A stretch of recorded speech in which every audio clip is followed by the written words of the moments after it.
ஆண்டவரே, நாங்கள் உம்முடைய வழியில் நடக்கும் பொழுது, உம்முடைய திட்டத்தின் கீழ், உம்முடைய பாதையில் நடக்கும் பொழுது, என்னதான் எங்கள் கண்களுக்கு முன்பதாக வந்தாலும் அப்பா, நீர் செங்கடலை பிளந்து பாதையை உருவாக்கினது போல தகப்பனே, உம்முடைய திட்டத்துக்கு கீழ்ப்படிந்து, உம்முடைய வார்த்தைக்கு கீழ்ப்படிந்து, உம்முடைய பாதை நடக்கிறவர்களுக்கு நீர் வழியை ஆயத்த பண்ற தெய்வமாக இருக்க.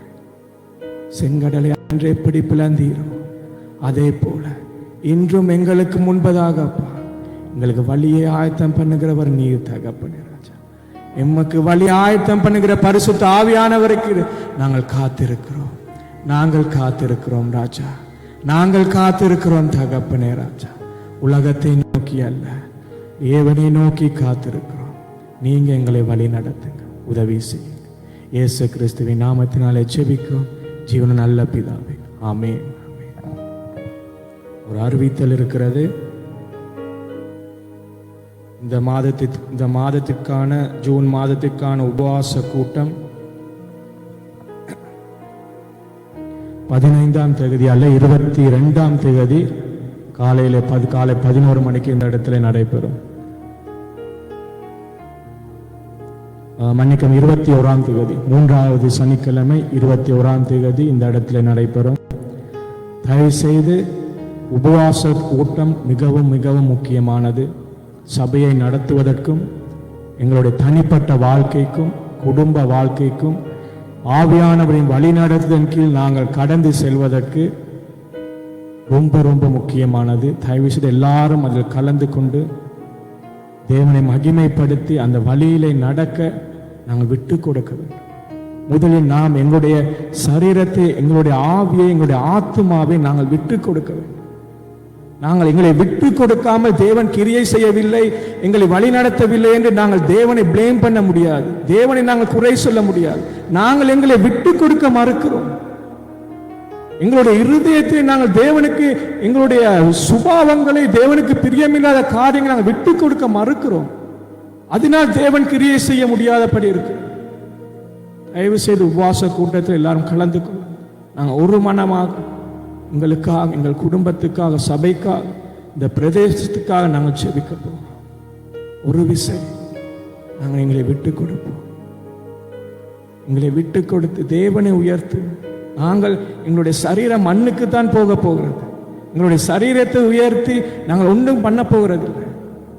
சரீரத்துக்கு காட்ட வேண்டிய அந்த முக்கியத்துவத்தை நாங்கள் தேவனுடைய காரியத்துக்கு, தேவனுடைய நாமத்தை உயர்த்த நாங்கள் முன்னுக்கு வர வேண்டும். ஒரு விசை நாங்கள் விட்டு கொடுத்து எங்களை மாற்றுவோம், எங்களுடைய சுபாவங்களை மாற்றுவோம். அதை குறித்து தான் நாங்கள் இன்று பார்க்க போகிறோம். பரிசுத்த ஆவியானவர் நம்மிடத்தில் வரும்பொழுது என்ன எப்படி கிரியை செய்வோம். இன்றைய நாளில் நாங்கள் தியானிக்க போகிற காரியம், பரிசுத்த ஆவி உங்களிடத்திலும் என்னிடத்திலும் வரும் பொழுது எப்படி இருக்கும் இன்று அதைத்தான் நாங்கள் பார்க்க போகிறோம். இன்றைய நாளை நீங்கள் அறிவிங்க. இன்று என்ன நாள் என்று தெரியும். பெந்தகோஸ்தே நாள். பெந்தகோஸ்த் சண்டே என்று சொல்லுவார்கள். முதலாவது ஸ்லைடு போடும்.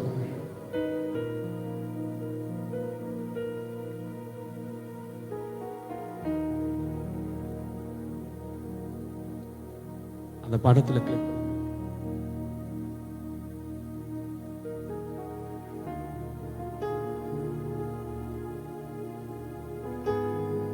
அடுத்த ஸ்லைடு. பெந்தகோஸ்தே நாள் என்றால் என்ன? எல்லாரும் நினைக்கிறார்கள் பெந்தகோஸ்தே என்றால் பரிசுத்த ஆவியானவர், இல்லாட்டி பெந்தகோஸ்தே என்றால் தூய ஆவியானவர் நினைக்கிறார்கள். ஆனால் பெந்தகோஸ்தே நாள் என்றால் 50வது நாள், அதாவது பாஸ்ஓவர், உயிர்த்தெழுந்த ஞாயிறிலிருந்து பெந்தகோஸ்து ஞாயிறு வரைக்கும் 50வது நாள். இந்த 50வது நாளை தான் கிரேக்க மொழியிலே பெந்தகோஸ், பென்டா என்றால் 5, பெந்தே என்றால் 50. நாங்கள் அமெரிக்காவில் பார்த்திருக்கிறோம், பென்டகன் என்று கேள்விப்பட்டிருக்கிறோம். ஏன் அதுக்கு பென்டகன் என்று பெயர் வைத்தால் 5 விளிம்புகள், 5 சைடு இருக்கு, அதுதான் பென்டா. இது பெந்தே என்றால் 50. அது நிமித்தமே இன்றைய நாளில் பெந்தகோஸ். அடுத்த ஸ்லைடை பார்ப்போம். இது ஏன் 50வது நாள்? இந்த 50வது நாளிலே ஏன் பெந்தகோஸ்த், இந்த பெந்தகோஸ்தே என்கிற 50வது நாள் ஏன் என்று பார்ப்போம். அதாவது கடவுள் இயேசு கிறிஸ்து உயிர் தெளிந்த மூன்றாவது நாளிலிருந்து 40 நாட்கள் வசனம் சொல்லுகிறது. நீங்க அப்போஸ்தலர் புத்தகம் 1ஆம் அதிகாரத்தை பார்த்தீங்கன்னா தெரியும். 40 நாள் தேவன் இயேசு கிறிஸ்து அநேகருக்கு தரிசனமாகி உயர எடுத்துக்கொள்ளப்பட்டு 10 நாட்கள் 10வது நாள் அங்குள்ள சீஷர்கள் பரிசுத்த ஆவியினால் அபிஷேகம் பண்ணப்பட்டார்கள், பரிசுத்த ஆவியினால் நிரப்பப்பட்டார்கள். இந்த 50வது நாள் 40 நாள் பிளஸ் இந்த 10 நாள், இந்த 50வது நாள் பெந்தகோஸ்தே என்று சொல்வதை விட நமக்கு முக்கியமானது பரிசுத்த ஆவியானவர் இறங்கின நாள். பரிசுத்த ஆவியானவர் சீஷர்கள் மேல் இறங்கி சுவிசேஷம் அறிவிக்கப்பட்ட நாள். அப்படி அடுத்த ஸ்லைடுக்கு போவோம்.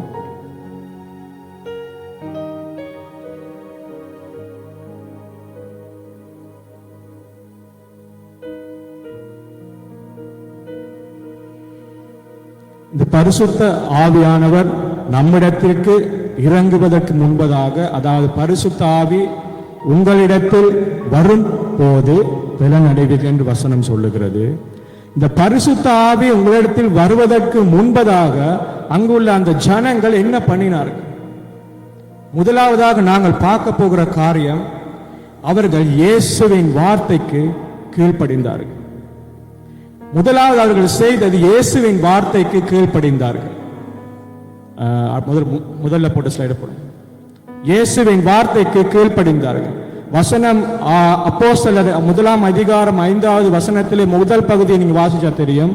அந்த வசனம் சொல்லுகிறது, ஆகையால் நீங்கள் எருசலேமை விட்டு போகாமல். இதுதான் இயேசு உயர எடுத்துக்கொள்வதற்கு முன்பதாக அவர் சொன்னது. ஆகையால் நீங்கள் எருசலேமை விட்டு போகாமல். அவர்கள் முதலாவது செய்த காரியம் தேவனுடைய வார்த்தைக்கு, இயேசுடைய வார்த்தைக்கு கீழ்ப்படிந்தார். இன்று தேவன் நம்மிடமும் எதிர்பார்க்கிறது அதுதான், அவருடைய வார்த்தைக்கு கீழ்ப்படுகிறது. அடுத்த ஸ்லைடுக்கு போவோம்.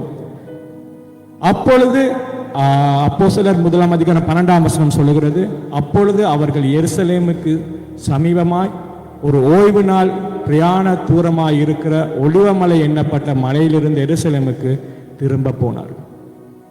அவர்கள் முதலாவது செய்தது இயேசுடைய வார்த்தைக்கு கீழ்ப்படு. இன்று அநேகர் அந்த படத்தை பார்த்தால் தெரியும். I believe in God, I obey God. இந்த ரெண்டு படத்தை, நான் தேவனை விசுவாசிக்கிறேன். எவ்வளவு ஜனங்கள் தேவனை விசுவாசிக்கிறார்? நான் தேவனுடைய வார்த்தையை வாசிக்கிறேன், நான் ஜெபம் பண்ணுகிறேன், நான் தேவனை விசுவாசிக்கிறேன், கிறிஸ்து இயேசு கிறிஸ்து என்பவர் ஒருவர் இருக்கிறார் என்பதை விசுவாசிக்கிறேன். ஆனால் கீழ்ப்படிவரை பாருங்கள், அவருடைய வார்த்தைக்கு கீழ்ப்படிந்து அவருடைய சத்தத்துக்கு செவி சாய்க்கிறவர்கள் கொஞ்சம் பேராகத்தான் இருக்கிறார்.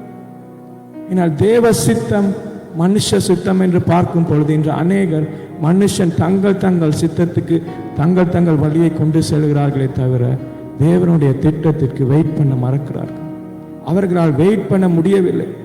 அந்த விசுவாசத்தில் அவர்களால் தரிக்க முடியவில்லை. நாங்கள் ஒரு வசனத்தை வாசிப்போம். ரோமர் 10ஆம் அதிகாரம் 3வது வசனம்.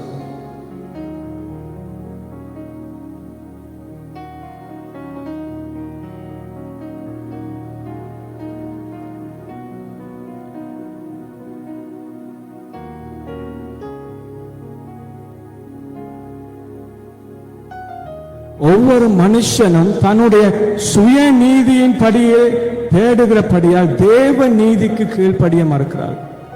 தங்களுடைய சுய நீதி, தங்களுக்கென்று ஒரு சுய நீதியை உருவாக்கி கொண்டு தங்கள் சித்தத்தின்படி செய்கிறார். தேவ நீதி அவர்களுக்கு விளங்குகிறது.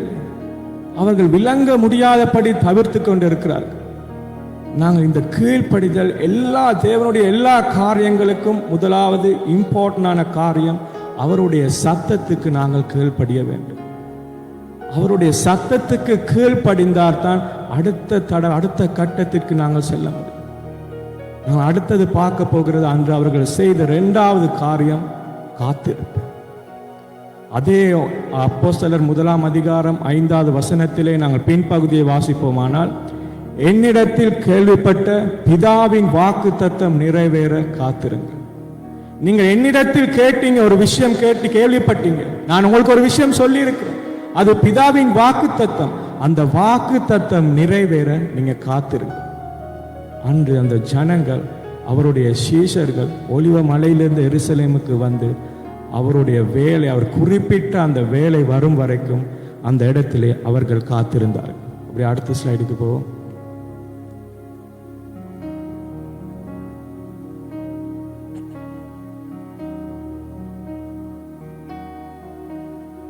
காத்திருப்பு, கீழ்ப்படிதலுக்கு அடுத்ததாக காத்திருப்பு மிக மிக முக்கியமானதாக இருக்கிறது.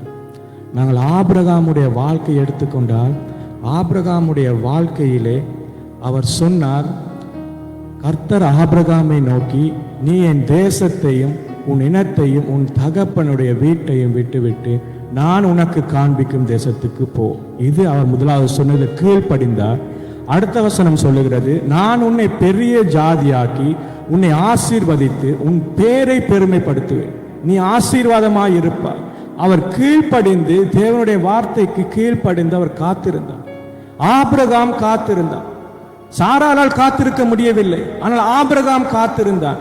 அடுத்த ஸ்லைட் பாருங்க. அடுத்த வசனம் மத்தேயு 1 அதிகாரம் 1 வசனம் சொல்லுகிறது, ஆபிரகாமின் குமாரனும் ஆகிய தாவீதின் குமாரனாகிய இயேசு கிறிஸ்துவின் வம்ச வரலாறு. அந்த மத்தேயு 1 அதிகாரம் 1 வசனத்தை நாங்கள் பார்ப்போமானால் தெரியும், ஆபிரகாமின் குமாரனாகிய தாவீதின் குமாரனாகிய இயேசு கிறிஸ்துவின் வம்ச வரலாறு. அன்று அவர் சொன்னார், உன் பேரை நான் பெருமைப்படுத்துவேன். மத்தேயு 1 அதிகாரம் 1 வசனம் சொல்லுகிறது, ஆபிரகாமின் குமாரனாகிய தாவீதின் குமாரனான இயேசு கிறிஸ்துவனுடைய வம்ச வரலாறு. ஆபிரகாமுடைய பெயருக்கு பதிலாக ஈசாக்குடைய பெயர் போட்டிருக்கலாம், யாக்கோபுடைய பெயர் போட்டிருக்கலாம். அன்று அவர் சொன்னது ஆபிரகாமுக்கு, நீ எனக்கு கீழ்ப்படிந்து என்னுடைய வார்த்தைக்கு செவி கொடுத்து என்னை நீ எனக்காக காத்திருப்பாயானால் உன்னுடைய பேரை நான் பெருமைப்படுத்துவேன். மத்தேயு புதிய ஏற்பாடுல 1 அதிகாரம் 1 வசனம் சொல்லுகிறது, ஆபிரகாமின் குமாரனாகிய தாவீதின் குமாரனான இயேசு கிறிஸ்துவனுடைய வம்ச வரலாறு. இதே அதிகாரத்தில் நாங்கள் வாசிக்கிறது சொல்லுற 17 வசனம் சொல்லுகிறது, மத்தேயு 1:17, ஆபிரகாமிலிருந்து தாவீது வரைக்கும் 14 தலைமுறைகள், தாவீதிலிருந்து பாபிலோனுக்கு சிறைப்பட்டவர்கள் 14 தலைமுறைகள், பாபிலோனுக்கு இருந்து இயேசு கிறிஸ்து வரைக்கும் 14 தலைமுறைகள், மொத்தம் 42 தலைமுறைகள். இந்த 42 தலைமுறைகளையும் கர்த்தர் முன்பே குறித்து விட்டார். காரணம், அவர் எதிர்காலத்தை அறிந்திருக்கிறது. நாங்கள் காத்திருக்க வேண்டும். காரணம், நாங்கள் பிரசன்ஸ்ல இருந்து நாங்கள் ஃபியூச்சருக்கு போகிறோம். நாங்கள் இன்றைய நாள், அதாவது நிகழ்காலத்திலிருந்து நாங்கள் எதிர்காலத்துக்கு போகிறோம். ஆனால் நம்முடைய தேவனோ எதிர்காலத்தில் நியமித்து அங்கிருந்து இங்கே வாரார். அதனால்தான் சாராளுக்கு அவர் சொல்லிவிட்ட, நீ உன்னுடைய ஜாதியை பெருக பண்ணுவேன், நீ பூமியின் தூளை போல உன்னுடைய ஜாதி பெருகும், நட்சத்திரங்களைப் போல உன்னுடைய சந்ததி இருக்கும் என்று சொன்ன தெய்வம் அவர்களுக்கு பிள்ளையை கொடுக்கவில்லை. 100 வயது வரைக்கும் ஆபிரகாமுக்கு வெயிட் பண்ண வேண்டி இருந்தது. ஏன் 50 வயதுல அவர் பிள்ளையை கொடுத்திருக்கலாமே, 70 வயதுல கொடுத்திருக்கலாமே. அப்படி அல்ல. தேவன் எதிர்காலத்தை அறிந்திருக்கிற தேவன். அவர் ஆல்ரெடி நியமித்து விட்டார். இந்த காலகட்டத்தில் இயேசு பிறக்க வேண்டும், இந்த காலகட்டத்தில் இயேசு பாடுபட வேண்டும், இந்த காலத்தில் அவருடைய சிலுவை, உயிர்த்தெழுதல் எல்லாம் இருக்கிறது. அப்படி என்று பார்த்து அவர் எதிர்காலத்தில் இருந்து நிகழ்காலத்துக்கு வருகிறார்.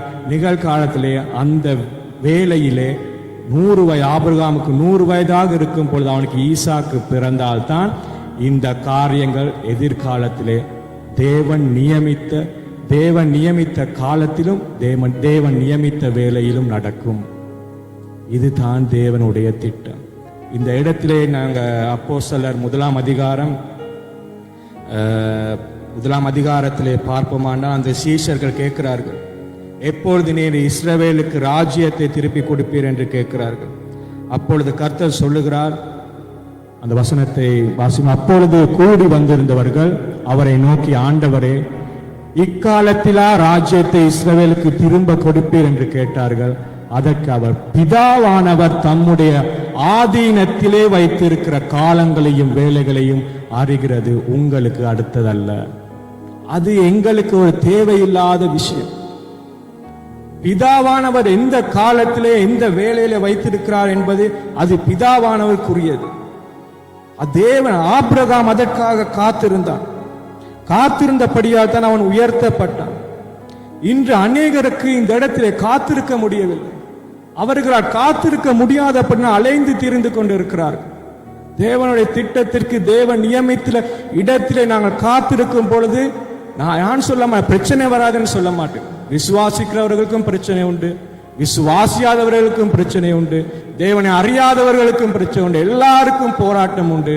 ஆனால் நம்முடைய தேவன் நம்மிடத்திலே இருக்கும் பொழுது அவர் நமக்கு ஆலோசனையும் பராமரிப்பும் தருவார். நாம் தேவனுடைய திட்டத்தின் கீழ் தேவன் என்ன நம்மை கொண்டு செய்ய சித்தமாய் இருக்கிறாரோ அவருக்கு நாங்கள் காத்திருக்கும் பொழுது அவருடைய பராமரிப்பு நமக்கு கிடைக்கும், அவருடைய ஆலோசனை கிடைக்கும். அதையெல்லாம் விட்டுவிட்டுத்தான் மனுஷன் இன்று ஓடி அலைந்து தெரிந்து கொண்டிருக்கிறான். காரணம் தேவனுடைய திட்டம் அல்ல, மனுஷனுடைய திட்டம். அவனுடைய சித்தத்தின்படி செய்கிறபடியால் தான் அவனுக்கு அலைந்து தீர்ந்து என்ன செய்வது, எங்கு செல்வதா அங்கு செல்வதா என்று அலைந்து தெரிந்து கொண்டிருக்கிறான். இன்றைய கடைசி காலகட்டத்திலே பிசாசானவன் ஒளியின் தூதனின் வேஷத்தில் அலைந்து திரிந்து கொண்டிருக்கிறான். ஒளியின் தூதனின் வேஷம். எல்லாரும் நினைக்கிறார் பிசாசான கருப்பு உடுத்தி பல்லு ரெண்டும் பெருசா இருக்கும், தலையில ரெண்டு கொம்பா இருக்கும். இப்படியெல்லாம் வர்றதில்லை. அவன் பாச ரூபத்திலையும் வருவான், விசுவாசி ரூபத்திலையும் வருவான். நல்லவர் போல தங்களுடைய சுயலாபத்துக்காக, நாங்கள் யூதா புத்தகத்தில் 1:16 பார்க்கிறோம், தங்களுடைய சுயலாபத்துக்காக முகஸ்துதி செய்வார். பிசாசானவன் அப்படித்தான் வருகிறான். வெள்ளையுடைய அணிந்து நல்லவன் போல் நான் தான் கப்ரியேல் என்று சொல்லுவான். ஆனால் நாம் நிதானித்து அறிய வேண்டும், நம்மோடு பேசுபவது யார்? நமக்கு சொல்லப்படுகிற காரியங்கள், நமக்கு சொல்லப்படுகிற ஆலோசனைகள் இது தேவனுக்கு பிரியமானதா, இது தேவனுடைய திட்டமா, என்னை அழைத்து வந்தவர் இப்படி செய்ய சொல்லுகிறாரா என்று தேவனுடைய பாதத்தில் வைத்து நாங்கள் கேட்க வேண்டும். நாம் மனுஷ சிந்தையில், நாம் மனுஷனுடைய எங்களுடைய ஞானத்திலே நாங்கள் முடிவெடுக்க கூடாது. இந்த இடத்திலே அவர்கள் செய்த 2வது காரியம், முதலாவது கீழ்ப்படித்தார்கள், 2வது காத்திருந்தார்கள், 3வது அவர்கள் செய்த காரியம் ஒரு மனப்பாடு. அவர்கள் ஒரு மனப்பாடு. அங்கே அப்போஸ்தலர் 1ஆம் அதிகாரம் 14வது வசனம் சொல்லுகிறது, அங்கே இவர்கள் எல்லாரும் ஸ்திரிகளோடும் இயேசுவின் தாயாகிய மரியாளோடும் அவருடைய சகோதரரும் கூட ஒருமனப்பட்டு ஜெபத்திலும் வேண்டுதலிலும் தரித்திருந்தார். அந்த இடத்துல அவர்கள் எல்லாரும் சும்மா கூடியிருக்கவில்லை, சும்மா அவர்களுடைய சித்தத்தின்படி கூடியிருக்கவில்லை. தேவனுடைய சொல்லுக்கு கீழ்ப்படிந்து தேவனுக்காக அவர் சொன்னார், யோவான் ஸ்நானகன் ஜலத்தினாலே உங்களுக்கு ஞானஸ்தானம் கொடுத்தான், இன்னும் ஒரு சில நாட்களில் நீங்கள் பரிசுத்த ஆவியினால் ஞானஸ்தானம் பெறுவீர்கள், காத்திருங்கள். 3வது அவர்கள் செய்தது ஒரு மனப்பாடு. ஒரு மனப்பட்டு அங்கிருந்த ஸ்திரிகளும் சீஷர்களும் அங்கிருந்த மரியாளும் சகோதரன் ஒரு மனப்பட்டு ஜெபத்திலும் வேண்டுதலிலும் தரித்திருந்தார். பரிசுத்த ஆவியானவரை நாங்கள் பெற வேண்டும் என்றால், அவர் நம்மிடத்தில் வர வேண்டும் என்றால், நாம் முதலில் தேவனுடைய சத்தத்துக்கு கீழ்ப்படிய வேண்டும். தேவனுடைய சத்தத்துக்காக, அவருடைய திட்டத்துக்காக நாம் காத்திருக்க வேண்டும். நமக்கு முக்கியம் ஒரு மனப்பாடு. ஒரு மனப்பாடு நமக்கு ரொம்ப ரொம்ப முக்கியமான ஒரு காரியம். இந்த இடத்திலே வசனம் சொல்லுகிற, நாங்கள் சபை முடிய நாங்கள் வாசிக்கும் பரிசுத்த ஆவியானவரின் ஐக்கியம். அந்த பரிசுத்த ஆவியின் ஐக்கியம் நம்மிடத்தில் இல்லாதபடினால்தான் எல்லாரும் அங்கேயும் இங்கேயும் என்ன செய்வதென்று தெரியாமல் இருக்கிறார். பரிசுத்த ஆவியின் ஐக்கியம். இப்போது நாங்கள் பார்க்க போகிற காரியம், பரிசுத்த ஆவி நம்மிடத்தில் வரும்போது என்னென்ன மாற்றங்கள் ஏற்படும். பரிசுத்த ஆவி நம்மிடத்தில் வரும் பொழுது என்னென்ன மாற்றங்கள் ஏற்படும். ஆல்ரெடி நாங்கள் இந்த பரிசுத்த ஆவியானவர் வருவார், மாம்சமான யாவர் மேலும் என் ஆவியை ஊற்றுவேன் என்று சொன்னார். அந்த காரியம் யோவேல் தீர்க்கதரிசியினால் ஆல்ரெடி பழைய ஏற்பாட்டில் எழுதப்பட்டு விட்டது. யோவேல் 2ஆம் அதிகாரம் 28வது வசனத்தை எல்லாரும் வாசிப்போம். யோவேல் 2:28.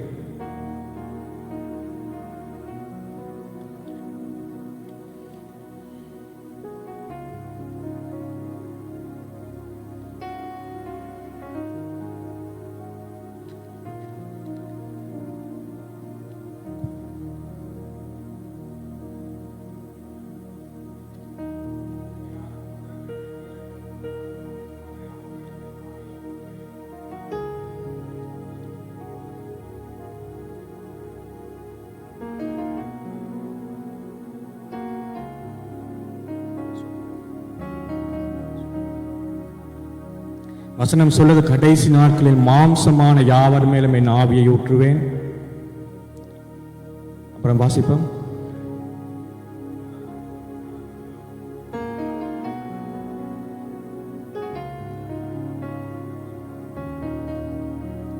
உங்கள் மூப்பர் சொப்பனங்களையும் உங்கள் வாலிபர் தரிசனங்களையும் காண்பார். அந்த தீர்க்கதரிசி யோவேல் தீர்க்கதரிசியின் சொன்ன தீர்க்க தரிசனத்துக்கு ஏற்ப அன்று அப்போஸ்தலர்களின் நாட்களில் நாங்கள் அப்போஸ்தலர் 2ஆம் அதிகாரம் 16வது வசனத்திலிருந்து ஆனால் தெரியும், பரிசுத்த ஆவி அவர்கள் மேல் வந்து பலன் அடைந்தார்கள். முதலாவது நாங்கள் பார்க்க போகிற காரியம் பரிசுத்த ஆவியானவரின் பலம். பரிசுத்த ஆவியானவர் வரும் பொழுது வசனம் சொல்லுகிறது, முதலாவது அவர்கள் பலன் அடைந்தார்கள். பேதுருவின் பலத்தை பார்க்கிறோம். பேதுரு எப்படிப்பட்டவனாய் இருந்தான்? பேதுருவின் இயேசுவின் காலத்திலே இயேசு உயர எழுப்பப்படுவதற்கு முன்பு பேதுருவை பார்த்தால் பேதுரு பயந்து சுபாவம் உள்ளவனாய் இருந்தான். கடலில் மேல் நடக்கும் பொழுது அவன் பயந்து அவன் கீழே தாழ போனவன். பேதுரு இயேசுவை தெரியாதென்று மறுதளித்தவன். இயேசுவே தெரியாது, எனக்கு இயேசுவை நான் அறியவில்லை, அவரை தெரியாது என்று அவன் சத்தியம் பண்ணவன், அன்று சபித்தவன். ஆனால் பரிசுத்த ஆவி அவன் மேல் வந்து நிரப்பப்பட்ட பொழுது அப்போஸ்தலர் 2ஆம் அதிகாரம் 14வது வசனம் சொல்லுகிறது, அப்பொழுது பேதுரு 11 கூட நின்று அவர்களை நோக்கி உரத்த சத்தமா, யூதர்களே, எருசலேமில் வாசம் பண்ணுகிற ஜனங்களே, நீங்கள் எல்லாரும் அறிந்து கொள்வீர்களாக என் வார்த்தைகளுக்கு செவி கொடுங்கள். அப்போஸ்தலர் 2:14. இன்று தான் சபை ஆரம்பிக்கப்பட்ட நாள். திருச்சபையின் ஆரம்பம் பரிசுத்த ஆவியின் வழிநடத்தல் ஆரம்பிக்கப்பட்டு அவனுடைய பெலம் எப்படி இருந்தவன் இப்படி மாறிவிட்டான். அவன் பெலமே இல்லாமல் அவன் பயந்த சுபாவத்தோடு இருந்தவன். ஆனால் பரிசுத்த ஆவி அவனுக்குள் வந்த போது பெலனடைந்து எழுந்து எல்லாருக்கும் முன்பதாக பேச ஆரம்பிக்கிறான். அவன் பேசின காரியங்களை கேட்டு 3000 பேர் ஞானஸ்தானம் எடுத்துக்கொண்டார். அன்று சீஷர்கள் மத்தியில் பரிசுத்த ஆவியான இறங்கின போது 120 பேர் தான் இருந்தார்கள். ஆனால் பரிசுத்த ஆவி இறங்கி பேதுரு பேச ஆரம்பித்து அவர் வசனம் சொல்லுகிறது, இதை அவர்கள் கேட்ட போது இருதயத்திலே குத்துப்பட்டவர்களாகி பேதுருவையும் மற்ற அப்போஸ்தலரையும் பார்த்து, சகோதரரை, நாங்கள் என்ன செய்ய வேண்டும் என்றார். பேது அவர்களை நோக்கி, நீங்கள் மனம் திரும்பி ஒவ்வொருவரும் பாவ மன்னிப்புக்கென்று இயேசு கிறிஸ்துவின் நாமத்தினால் ஞானஸ்தானம் பெற்றுக்கொள்ளுங்கள். அப்பொழுது பரிசுத்த ஆவியின் வரத்தை பெறுவீர்கள். வாக்கு தத்தமானது உங்களுக்கும் உங்கள் பிள்ளைகளுக்கும் நம்முடைய தேவனாகிய கர்த்தர் வரவழைக்கும் தூரத்தில் உள்ள யாவருக்கும் உண்டாயிருக்கிறது என்று சொல்லி இன்னும் அநேக வார்த்தையினாலும் சாட்சி கூறி மாறுபாடுகள் இந்த சந்ததியை விட்டு விலகி உங்களை ரட்சித்துக் கொள்ளுங்கள் என்று புத்தி சொன்னான். அவனுடைய வார்த்தையை சந்தோஷமாக ஏற்றுக்கொண்டவர்கள் ஞானஸ்தானம் பெற்றார்கள். அன்றைய தினம் ஏறக்குறைய 3000 பேர் சேர்த்து கொள்ளப்பட்டார்கள். 120 பேர் மேலே இறங்கப்பட்ட பரிசுத்த ஆவி அவர்களை பலனடைய செய்து 3000 பேருக்கு ஞானஸ்தானம் கொடுக்க வைத்து, 4ஆம் அதிகாரத்தில் பார்த்தீங்கன்னா இன்னும் 2000 பேர்கள் சேர்ந்து 5000 பேர்கள் ஞானஸ்தானம் பெற்றுக் கொண்டார்கள். அன்று பயந்தவனாக இருந்து பேதுரு இன்று எழும்பி அண்ணா, காய்பா மற்றும் பிரதான ஆசாரியர்கள் முன்பதாக நின்று பேசுகிறான். ஜீவாதிபதியை கொலை செய்தீர்கள், அவரை தேவன் மரித்தோரிலிருந்து எழுப்பினார், அதற்கு நாங்கள் சாட்சிகள். அப்போஸ்தலர் 3:15 வாசித்தால் தெரியும், அன்று நீங்கள் ஜீவாதிபதியை கொலை செய்தீர்கள், தேவன் அவரை மரித்தோரிலிருந்து எழுப்பினார், அதற்கு நாங்களே சாட்சிகள். அன்று பயந்து தெரியாதவன் என்று சொன்னான். அன்று பயந்து இயேசுவை தெரியாது என்று மறுதளித்தான், சபித்தான். இன்று சொல்லுகிறான், நாங்கள் அதற்கு சாட்சிகள். அதுதான் பரிசுத்த ஆவியானவருடைய பலன். சபை ஆரம்பிக்கப்பட்டதன் காரணம் பரிசுத்த ஆவியானவரின் வழி நடத்தல், பலப்படுத்தல். அதான் வசனம் சொல்லுகிறது, நான் பயமுள்ள ஆவியை உங்களுக்கு கொடாமல் அன்பும் பலமும் தெளிந்த புத்தியும் உள்ள ஆவியை உங்களுக்கு கொடுக்கிறேன். அடுத்ததாக நாங்கள் பார்க்க போகிற காரியம், பரிசுத்த ஆவியானவர் நம்மிடத்தில் வரும் பொழுது பாவத்தை மாற்றுவார், சுபாவத்தை மாற்றுவார். பரிசுத்த ஆவியானவர் நம்மிடத்தில் வரும் பொழுது அவர் செய்கிற காரியம், பாவம் மாறும், சுபாவம் மாறும். நாங்கள் வசனத்தை வாசிப்போம். யோவான் 16:8.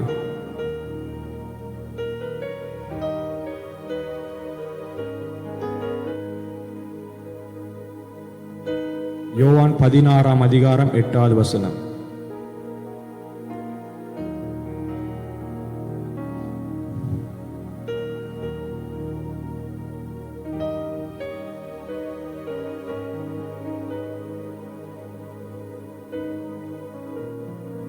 இந்த வசனம் சொல்லுகிறது, அவர் வந்து பாவத்தை குறித்தும் நீதியை குறித்தும் நியாய தீர்ப்பை குறித்தும் உலகத்தை கண்டித்து உணர்த்துவார்.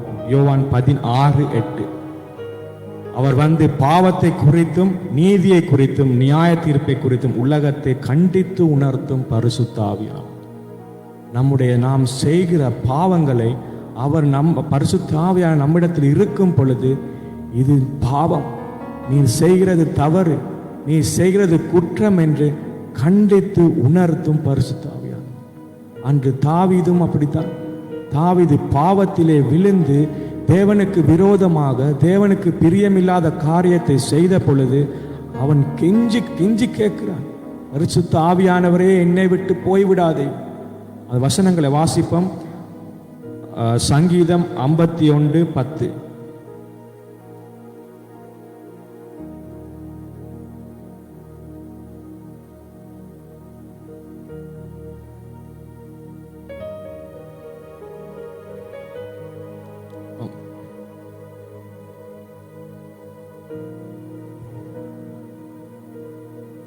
வசனம் சொல்லுகிறது, தேவனே சுத்த இருதயத்தை என்னிலே சிருஷ்டியும், நிலைவரமான ஆவியை என் உள்ளத்தில் புதுப்பியும்.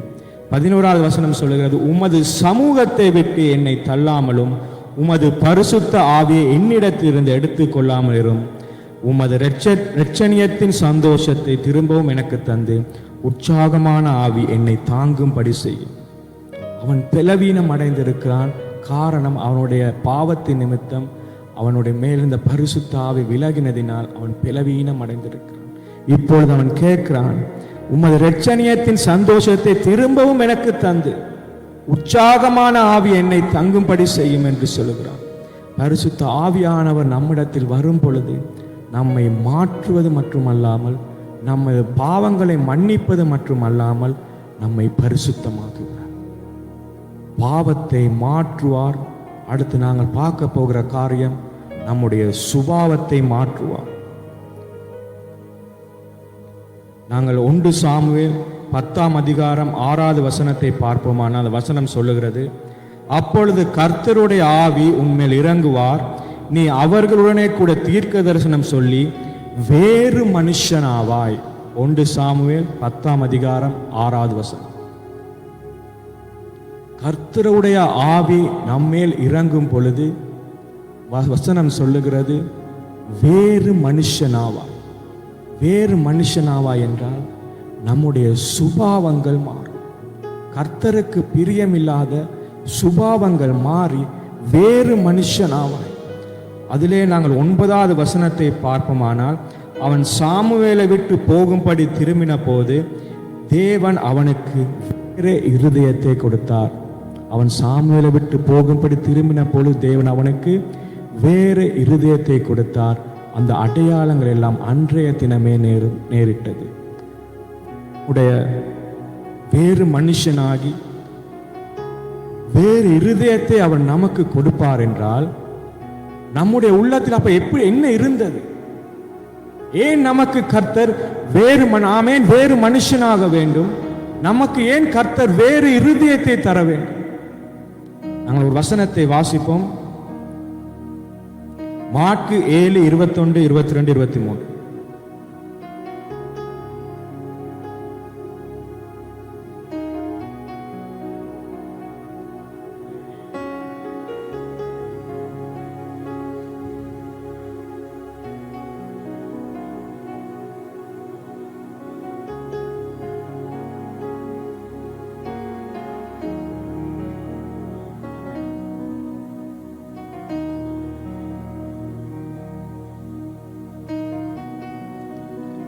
இந்த வசனம் சொல்லுகிறது மாற்கு 7:21 எப்படி எனில் மனுஷனுடைய இருதயத்திலிருந்து பொல்லாத சிந்தனைகளும் விபச்சாரங்களும் வேசித்தனங்களும் கொலைபாதங்களும் களவுகளும் பொருளாசைகளும் துஷ்டத்தனங்களும் கபடும் காம விகாரமும் வன்கண்ணும் தூஷணமும் பெருமையும் மதிக்கேடும் புறப்பட்டு வரும். பொல்லாங்கானவைகளாகிய இவைகளெல்லாம் உள்ளத்திலிருந்து புறப்பட்டு மனுஷனையே தீட்டுப்படுத்தும். எங்களுடைய உள்ளத்திலிருந்தே புறப்பட்டு வந்து எங்களையே தீட்டுப்படுத்துகிறதாக இருக்கிறது. அதுதான் பரிசுத்த ஆவியானவர் நம்மிடத்தில் வரும்பொழுது நம்முடைய சுபாவம் மாறும். வேறே இருதயத்தை நமக்கு கொடுக்கிறார். கர்த்தருடைய ஆவி நம்மேல் இறங்கும் பொழுது சுபாவம் மாறி வேறு மனுஷனா. எசேக்கியேல் புத்தகத்தில் சொல்லப்படுகிறது, அவர் நமக்கு புதிய ஆவியை கொடுத்து நவமான இருதயத்தை நமக்கு தருகிறார். கல்லான இருதயம் சதையான இருதயமாக மாறுகிறது. பரிசுத்த ஆவியை நம்மிடம் நம்முடைய சுபாவங்கள் எல்லாம் அப்படியே ரொம்ப அவருக்கு பிரியமானதாக, ரொம்ப ஈஸியாக இலகுவாக நம்மிடம் மனதில் உள்ள கடினங்கள் கல்லான இருதயம் சதையானதாக மாறுகிறது. நாங்கள் ரோமர் 5:5 படி மேலும் நமக்கு அருளப்பட்ட பரிசுத்த ஆவியினாலே தேவ அன்பு நம்முடைய இருதயங்கள் ஊற்றப்பட்டிருக்கப்படியால் அந்த நம்பிக்கை நம்மை வெட்கப்படுத்தாது. தேவ அன்பு நம்மில் ஊறும்.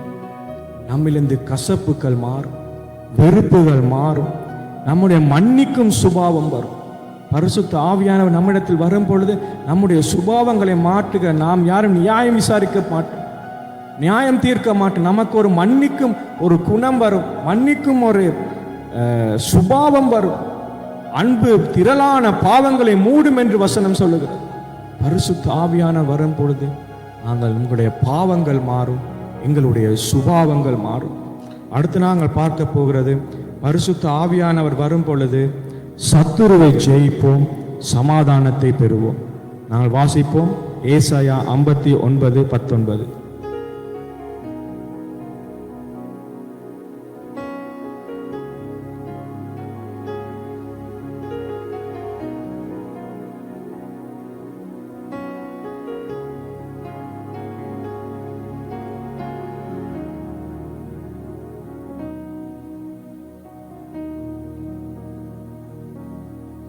ஆமென். வெள்ளம் போல் சத்துரு வரும் பொழுது கர்த்தருடைய ஆவியார் அவனுக்கு விரோதமாக கொடியேற்றுவார். சத்துரு வெள்ளம் போல், வெள்ளம் வருகிறத பார்த்திருப்பீங்க. வெள்ளம், அந்த வெள்ளத்தின் அலைகளின் வேகம் எவ்வளவு வேகமாக இருக்கு. வேகமாக அடித்து கொண்டு வரும் பொழுது நம்முடைய சத்துருவில் இருந்து அவனுக்கு விரோதமாக ஒரு கொடியை ஏற்றி நம்மை காப்பாற்றும் தெய்வமாக இருக்கிறார். நாங்கள் அதே ஏசாயா புத்தகத்தில் வாசிக்கும் ஏசாயா 61 1 மற்றும் 3 வசனம்.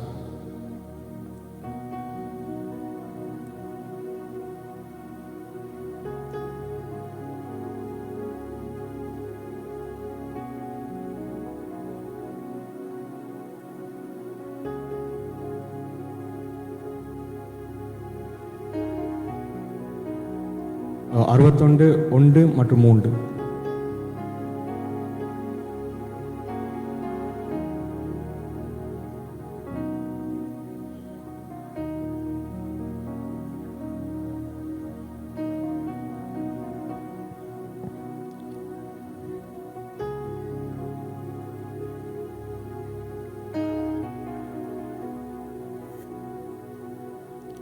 ஆமென். இந்த 3 வசனம் சொல்கிறது, சீயோனிலே துயரப்பட்டவர்களை சீர்படுத்தும், அவர்களுக்கு சாம்பலுக்கு பதிலாக சிங்காசனம், சாம்பலுக்கு பதிலாக சிங்காரத்தையும், துயரத்துக்கு பதிலாக ஆனந்த தைலத்தையும், ஒடுங்கின ஆவிக்கு பதிலாக துதியின் உடையையும் கொடுக்கிறது.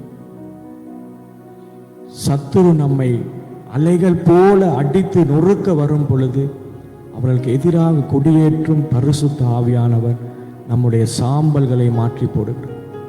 சாம்பலுக்கு பதிலாக சிங்காரம், உயரத்துக்கு பதிலாக ஆனந்த தைலம், ஒடுங்கின ஆவிக்கு பதிலாக துதியின் உடையை கொடுக்கிறார். அதுதான் பரிசுத்த ஆவியானவரின் செயல்பாடு. நம்மை விடுதலை பண்ணுகிற ஆவியானவர். வசனம் 2 கொரிந்தியர் 3:17 சொல்லுகிறது, கர்த்தரே ஆவியானவர், கர்த்தருடைய ஆவி எங்கேயோ அங்கே விடுதலையும் உண்டு. நம்மை சத்துருவின் கையிலிருந்து நம்மை விடுதலை பண்ணுகிற ஆவியானவர். 2 கொரிந்தியர் 3ஆம் அதிகாரம் 17வது வசனம். கர்த்தரே ஆவியானவர், கர்த்தருடைய ஆவி எங்கேயோ அங்கே விடுதலையும் உண்டு. நாங்கள் ஆவியானவர், பரிசுத்த ஆவியானவர் நம்மிடத்தில் இருக்கும் பொழுது நம்மை விடுதலை பண்ணுகிற ஆவியானவராக இருக்கிறார்.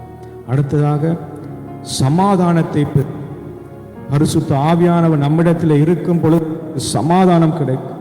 காரணம், அவர் தேற்றரவாளர், அவர் நமக்கு துணையாளர், நமக்கு சமாதானத்தை தருகிறவர், அரவணைக்கிறவர், துக்கங்களை மாற்றுகிறவர். சிம்சோனை பார்க்கணும். சிம்சோனின் கடைசி நாட்களில் சிம்சோனின் மேல் அந்த பரிசுத்த ஆவியானவர் இறங்கின போது அவன் கட்டப்பட்டிருந்த கயிறுகள் எல்லாம் நெருப்பை பழுவ தூள் தூளாக போன. பரிசுத்த ஆவியானவர் வரும் பொழுது ஒரு பெரிய ஒரு மாறுதல் நம்மிடத்தில் இருக்கு. அதை நாங்கள் அனல் மூட்டி எழுப்ப வேண்டும். பரிசுத்த நாங்கள் வசனத்தை பார்த்து பயமுள்ள, அவர் நமக்கு பயமுள்ள ஆவியை கொடாமல் அன்பும் பலமும் தெளிந்த புத்தியுமுள்ள ஆவியை கொடுத்திருக்கிறார் என்று தான் வசனம் சொல்லுது. கொடுத்திருக்கிறார். அதை நாங்கள் தான் அனல் மூட்டி எழுப்ப வேண்டும். அது நம்முடைய கையில் இருக்கிறது. நாம் செய்ய வேண்டிய காரியங்கள் அது. அடுத்து நாங்கள் பார்க்க போகிற காரியம், பரிசுத்த ஆவியான நாம் வரும் பொழுது சாட்சியாய் வாழுவோம், சத்தியத்தை பறைசாற்றுவோம். நாங்கள் சாட்சியாய் வாழ்வோம் என்ற காரியத்தை பார்ப்போம். அப்போஸ்தலர் 1ஆம் அதிகாரம் 8வது வசனம்.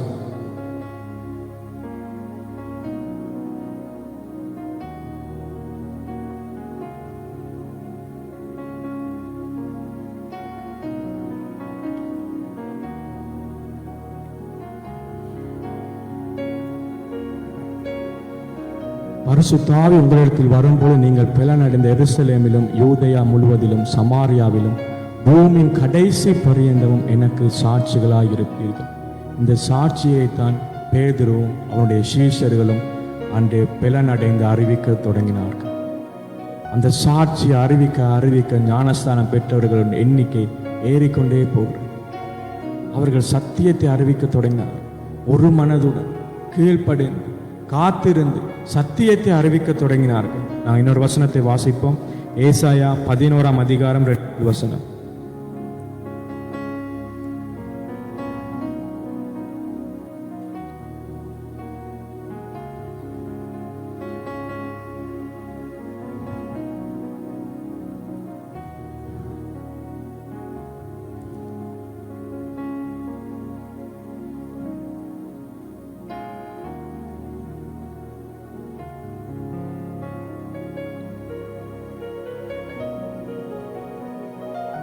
இந்த வசனம் சொல்லுகிறது, ஏசாயா 11ஆம் அதிகாரம் 2ஆம் வசனம் சொல்லுகிறது, ஞானத்தையும் உணர்வையும் அருளும் ஆவியும் ஆலோசனையையும் பலனையும் அருளும் ஆவியும் அறிவையும் கர்த்தருக்கு பயப்படுகிற பயத்தையும் அருளும் ஆவியும் ஆகிய கர்த்தருடைய ஆவியானவர் அவர் மேல் தங்கி இருப்பார். கர்த்தருக்கு பயப்படுகிற ஆவி, பலனை தருகிற ஆவி, உணர்வை தருகிற ஆவி, ஆலோசனையை தருகிற ஆவி. அதனால் முதல்ல நாங்கள் தேவனிடத்தில் காத்திருக்கும் பொழுது நாங்கள் பலனை பெறுவோம், ஆலோசனையை பெறுவோம், ப்ரொவிஷன் எங்களுக்கு கிடைக்கும். நாங்கள் தேவனிடத்தில் காத்திருக்க வேண்டும். ஞானத்தையும் உணர்வையும் தந்து எங்களுக்கு சொல்லுவா, இது சரி, இது தப்பு, இப்படி செய்ய வேண்டும், இதுதான் வழி, இந்த வழியில் நீ நடக்க வேண்டும் என்று அவர் எங்களை வழிநடத்தி போதிப்பார். அதுதான் நாங்கள் சத்தியத்தை பறைசாற்ற வேண்டும். அடுத்ததாக நாங்கள் போகிற காரியம், பரிசுத்த ஆவியா நம்மிடத்தில் வரும் பொழுது அவர் நம்மை வழி நடத்துவார், வல்லமை வரங்களை தருவார். நாங்கள் வாசிப்போம் யாத்திராகமம் 35ஆம் அதிகாரம் 32, 33. யாத்திராகமம் 35ஆம் அதிகாரம்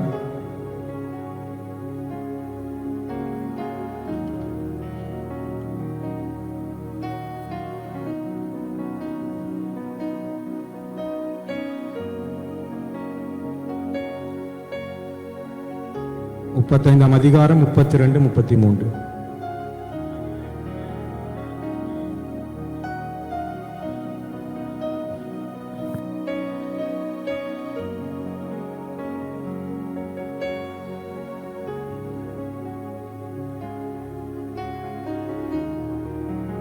இந்த வசனம் சொல்லுகிறது, இரத்தினங்களை முத்திரை வெட்டாக வெட்டி பதிக்கவும் மரத்தில் சித்திர வேலை செய்து சகல வினோதமான வேலைகளை செய்யவும் அவனுக்கு ஞானத்தையும் புத்தியும் அறிவையும் அருளி அவன் சகலவித வேலைகளையும் செய்யும்படி தேவ ஆவியினால் அவனை நிரப்பினார். தேவ ஆவி அவனை நிரப்பும் பொழுது அவன் என்ன செய்ய வேண்டும், அந்த வேலையை எப்படி செய்ய வேண்டும் என்று அவனை வழி நடத்தும் பரிசுத்த ஆவியானவர். அவனுக்கு அந்த சித்திர வேலையை எப்படி செய்ய வேண்டும், அந்த மரத்திலே அந்த வேலையை எப்படி செய்ய வேண்டும், அந்த ரத்தினங்களை முத்திரை வெட்டாக எப்படி வெட்ட வேண்டும் என்று பரிசுத்த ஆவியானவர் வழி நடத்தும். இன்றும் நமக்கு அந்த வழி நடத்தும் பரிசுத்த ஆவியானவர் ரொம்ப முக்கியமாக இருக்கு. நம்முடைய தனிப்பட்ட வாழ்க்கையில், குடும்ப வாழ்க்கையில், சபை வாழ்க்கையிலே அந்த வழி நடத்தும் பரிசுத்த ஆவியானவர் நாங்கள் என்ன செய்ய வேண்டும். இன்று அநேகர் மனுஷனிடத்தில் போயிட்டு கேட்கிறார்கள், நான் என்ன செய்ய வேண்டும், என்னுடைய சூழ்நிலை இப்படி இருக்கிறது, நான் என்ன செய்ய வேண்டும், இதற்கு சொல்யூஷன் என்ன? ஆனால் இங்கு சொல்லப்படுகிறது பரிசுத்த ஆவி, வழி நடத்தும் பரிசுத்த ஆவி. வழி நடத்தும் பரிசுத்த ஆவிடம் நாங்கள் காத்திருந்து நாங்கள் பதிலை பெறுவோமானால் அதிலே வெற்றி உண்டு. மனுஷன் முகத்தை பார்க்கிறான், தேவனோ இருதயத்தை பார்க்கிறார். நம்முடைய இருதயத்தில் உள்ள எல்லாமே அவருக்கு தெரியும். பரிசுத்த ஆவியானவரின் வழிநடத்தின் கீழ் நடக்கும் பொழுது அவர் நமக்கு பாதையை காட்டுவார். இதுதான் பாதை, இந்த பாதையில் தான் நீ நடக்க வேண்டும். இந்த பாதையில் நடக்கும் பொழுது உனக்கு என்ன நான் வைத்திருக்கிறேனோ அந்த காரியத்தை நீ பெற்றுக்கொள்ளுவாய். பரிசுத்த ஆவியானவரின் வழி நடத்துதல். இன்னொரு வசனத்தை வாசிப்போம். யோவான் 16:13.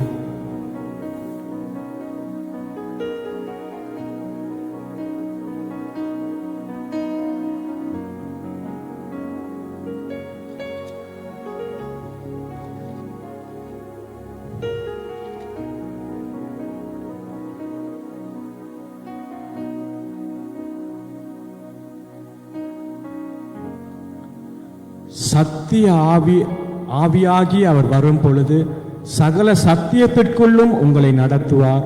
அவர் தம்முடைய சுயமாய் பேசாமல் தாம் கேள்விப்பட்டவர்களை யாவையும் சொல்லி வரப்போகிற காரியங்கள் உங்களுக்கு அறிவிப்பார். வரப்போகிற காரியங்களை எந்த மனுஷனால் நமக்கு அறிவிக்க முடியாது. எந்த மனுஷனுக்கும் யாருக்கும் தெரியாது அடுத்து என்ன நடக்க போகுது. வரப்போகிற காரியங்கள் யாருக்கும் தெரியாது.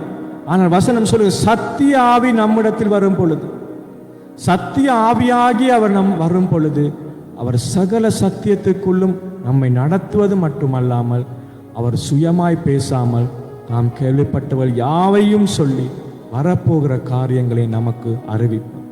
அதுதான் இந்த வழி நடத்தும் பரிசுத்த ஆவியானவர்.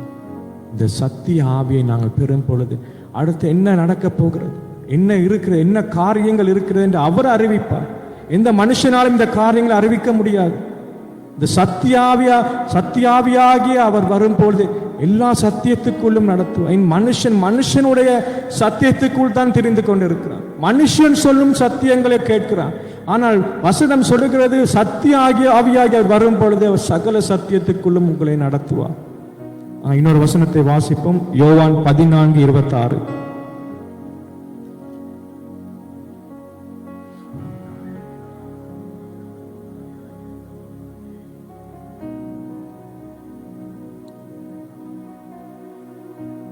இந்த வசனம் சொல்லுகிறது, என் நாமத்தினால பிதா அனுப்ப போகிற பரிசுத்த ஆவியாகிய தேற்றரவாளனே எல்லாவற்றையும் உங்களுக்கு போதித்து நான் உங்களுக்கு சொன்ன எல்லாவற்றையும் உங்களுக்கு நினைப்பூட்டுவார்.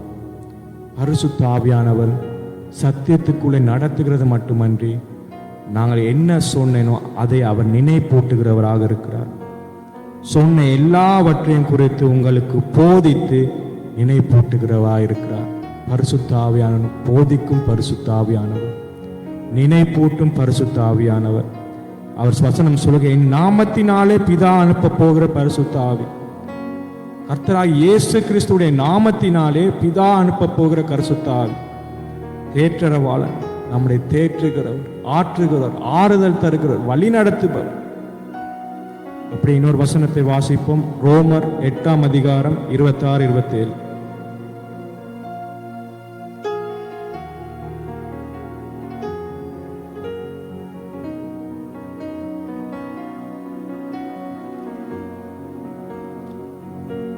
ரோமர் 8:26-27.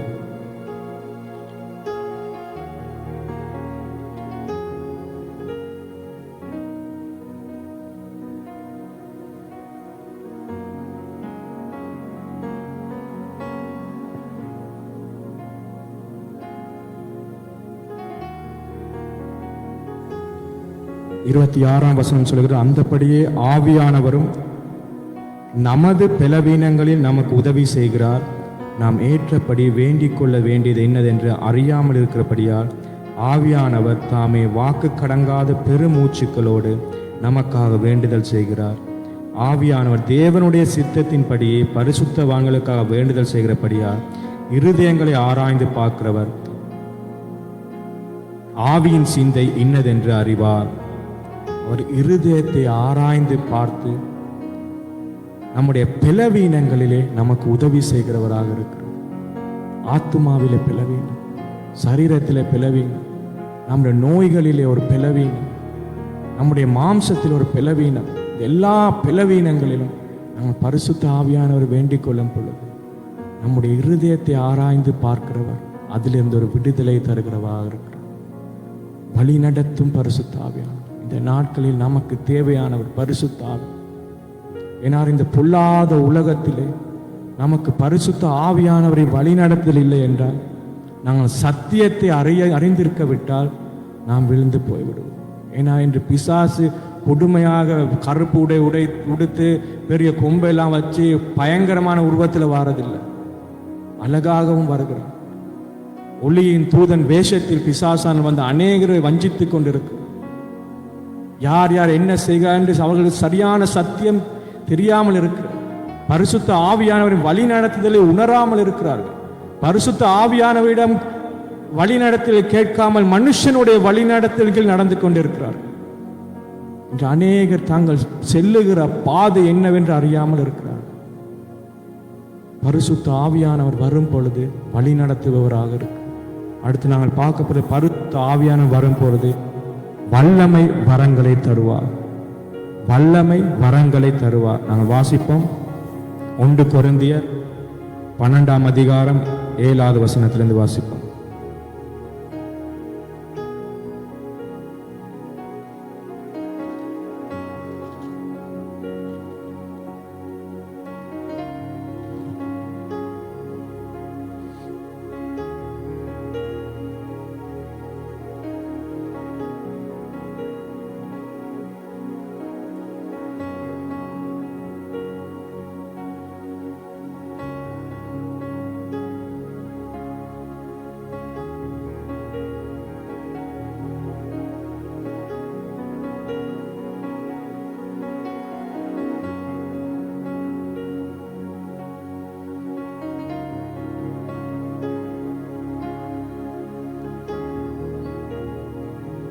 ஆமேன். இந்த வசனங்கள் சொல்லுகிறது, பரிசுத்த ஆவியானவரின் அனுகிரகம் அவனவனுடைய பிரயோஜனத்திற்கு ஏற்றவாறு அளிக்கப்பட்டிருக்கிறது.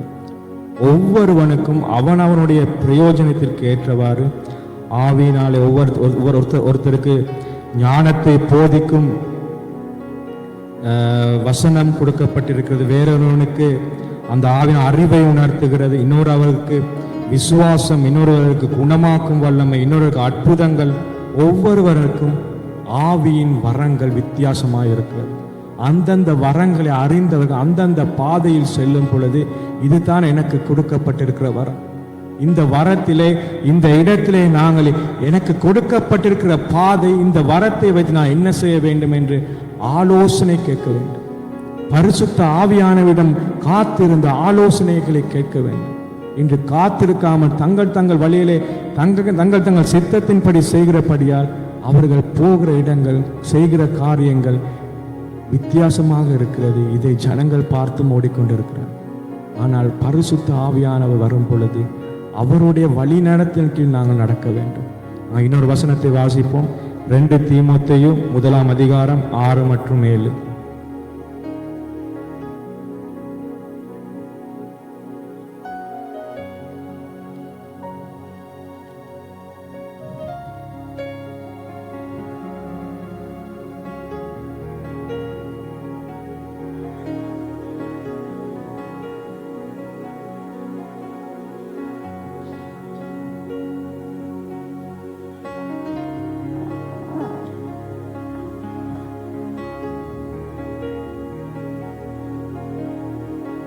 ஆமேன். இந்த வசனம் சொல்லி, இது நிமித்தமாக நான் உன்மேல் என் கைகளை வைத்ததினால் உனக்கு உண்டான தேவ வரத்தை நீ அனல் மூட்டி எழுப்பிவிடும்படி உனக்கு நினைப்பூட்டுகிறேன். உன்மேல் என் கைகளை வைத்ததினால் உனக்கு உண்டான தேவ வரத்தை நீ அனல் மூட்டி எழுப்பிவிடும்படி உனக்கு நினைப்பூட்டுகிறேன். இன்று நமக்கும் பரிசுத்த ஆவியானவர் கர்த்தராகிய இயேசு கிறிஸ்து சொல்லுகிறதாவது, நான் உன்மேல் என் கைகளை வைத்ததினால் உனக்கு உண்டான தேவ வரத்தை நீ அனல் மூட்டி எழுப்பிவிடும்படி உனக்கு நினைப்பூட்டுகிறேன். எங்களுக்கு நினைப்பூட்டுகிறது, கொடுக்கப்பட்டிருக்கிற அந்த வரத்தை நாங்கள் அனல் மூட்டி எழுப்ப வேண்டும்.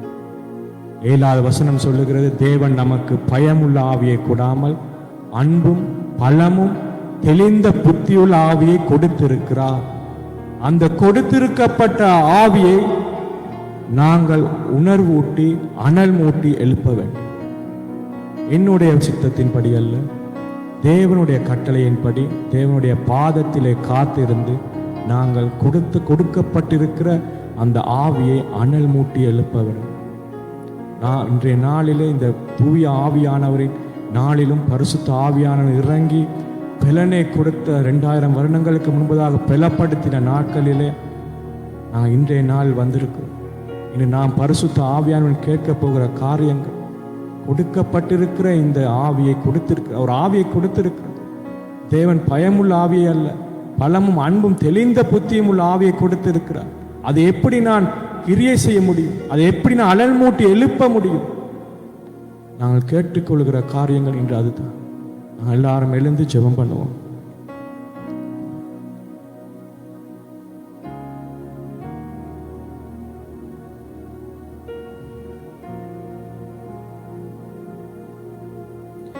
சர்வநல்ல தகப்பனே அப்பா, எங்களுக்கு கொடுக்கப்பட்டிருக்கிற இந்த தேவ வரத்தை நாங்கள் அனல் மூட்டி எழுப்ப எங்களுக்கு நீங்க உதவி செய்யுங்க ஆண்டவரே.